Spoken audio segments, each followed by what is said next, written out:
Só que as pesquisas internas do PL não têm trazido informações muito interessantes. Tanto que o material que vocês podem ver aí na tela, publicado no Globo, traz o seguinte: com Braga Neto inelegível, Alexandre Ramagem se consolida como candidato de Bolsonaro no Rio. Por que a matéria traz que ele se consolida como candidato de Bolsonaro no Rio? E por que eu tô dizendo que o cenário não é tão favorável? Vamos lá. Ele se consolida como candidato de Bolsonaro no Rio porque ele é o mais próximo de Bolsonaro entre os nomes que eu trouxe aqui para vocês, e ele é o candidato que o Bolsonaro mais se sentiria confortável em apoiar. Porém, onde é que está a complicação? O PL já começou a fazer algumas pesquisas internas, como traz inclusive a matéria aí no título, os planos do partido de Bolsonaro para a ramagem na disputa pela Prefeitura do Rio. E na pesquisa interna que o PL mandou fazer, eles descobriram que a preferência do eleitorado do Rio de Janeiro hoje estaria ali pela reeleição do prefeito Eduardo Paes. Inclusive, o candidato do PL, ou pré-candidato nesse período, estaria muito distante de chegar aos índices ali do próprio Eduardo Paes, mas que entre os outros nomes apresentados pelo PL, Eduardo Pazuello, Carlos Portinho,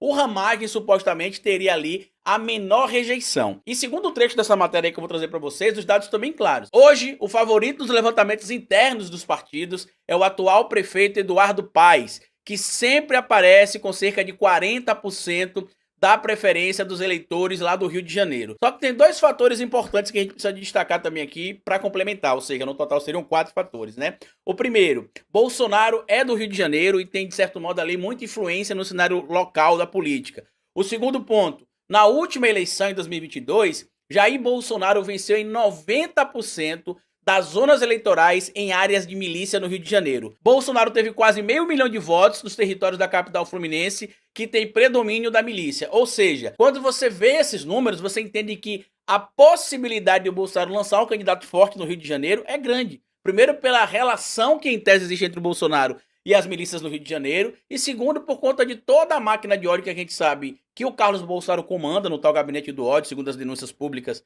que são feitas por ex-aliados aí, e que podem trazer ali um favorecimento à candidatura do próprio Alexandre Ramagem. Eu acho que isso vai acontecer, é muito pouco provável, só que a gente ainda está muito longe da corrida efetivamente. O período ainda de pré-campanha, se a gente pode dizer assim, vai até o meio do ano que vem, praticamente, né? Porque depois das convenções se tem a formalização das candidaturas e se começa legalmente o período da campanha. Mas o Ramagem, aparentemente, traz um conforto maior para o Bolsonaro. O grande problema é que, apesar de a gente saber que o Bolsonaro é muito próximo, em tese, das milícias no Rio de Janeiro, o que está acontecendo no Brasil, em especificamente neste ano agora que o presidente Lula está no poder, e outras movimentações que a gente tem acompanhado aí, incluindo o próprio Rio de Janeiro, a época ainda na gestão do próprio Marcelo Crivella e agora na gestão do Eduardo Paes, entre um e outro, é pouco provável que o eleitorado fluminense decida pelo próprio candidato do Bolsonaro.